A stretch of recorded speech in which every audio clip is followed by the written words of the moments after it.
So mga kasisid, dahil po wala tayong pamamalakaya kagabi, so tayo po muna ay maghanap ng gulayin dito sa gubat.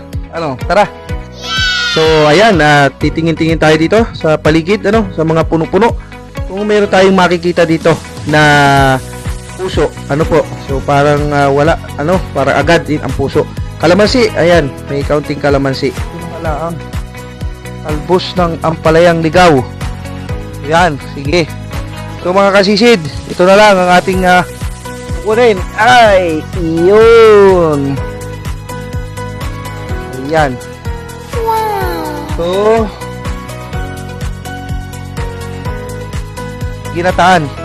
Ano po? Ito ang ating kukunin ngayon dahil wala tayong makitang puso. Wow. Ito ang kukunin natin. Ito ang ating uulamin ngayong araw. Ano po? Ayan. Samahan nyo ako manguha. Ayan, so kumuha po tayo ng talbos ng ampalayang ligaw. So luto po dito, ginataan, ginataan. At yung iba naman ang ginagawa ay inilalahok sa ginisang munggo. Napakasarap din po niyan. Lalo na po kung mayroon itong katuwang na piniritong isda o piniritong tuyo. Maalin man doon sa dalawa, ay talaga pong solve na ang ating ulam. So yan. So, ayan po ang ating nakuha ang mga talbos ng ampalayang ligaw. Ayan. Iisa-isahin po natin yan. Ito medyo matrabaho dito. Iisa-isahin din yung mga dahon.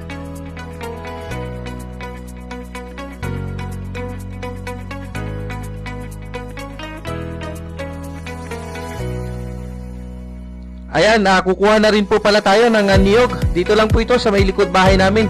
So ganito po talaga sa probinsya.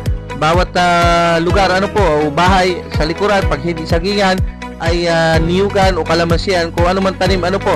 So dito kukuha tayo ng 2 piraso ng niyog, ito ang ating igagata dito sa ating gugulayin na talbos ng ampalayang ligaw.